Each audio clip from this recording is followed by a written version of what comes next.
यासाठी सांगतो, तुम्हाला कीर्तन आवडेल न आवडेल मी याचा विचार नाही करणार, माझ्या भगवंताला कीर्तन आवडेल ते मी सांगणार.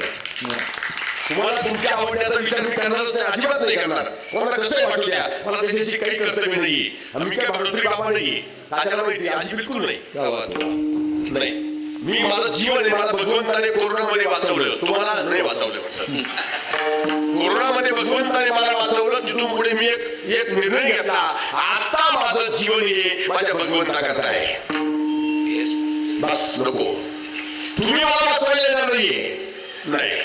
लोक मान्य परमार्थ करण्यापेक्षा देव मान्य आणि संत मान्य परमार्थ करायचा आहे, दुसरा परमार्थ नाही करायचा.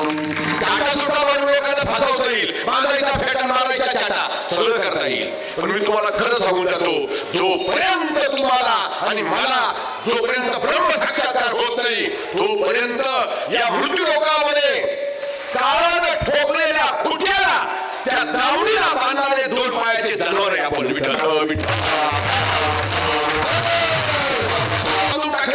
त्या दोराला म्हणतात वासनेचा दोर आहे, आबेलाचा खुंटा आहे. त्या आबेलाच्या खुंट्याला वासारूपी डोळ्याला हा जीव बांधलेला आहे. कोण सोडलेला? सोडलेला.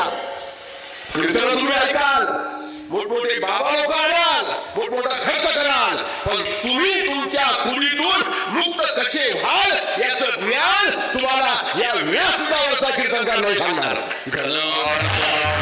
अरे पंढरपुरामध्ये राहून नामदेवाला देव नाही कळला, पंढरपुरामध्ये राहून नामदेवाला देव नाही कळला, आणि तुम्ही पंढरीच्या वाड्या करून तुम्हाला देव कळेल का?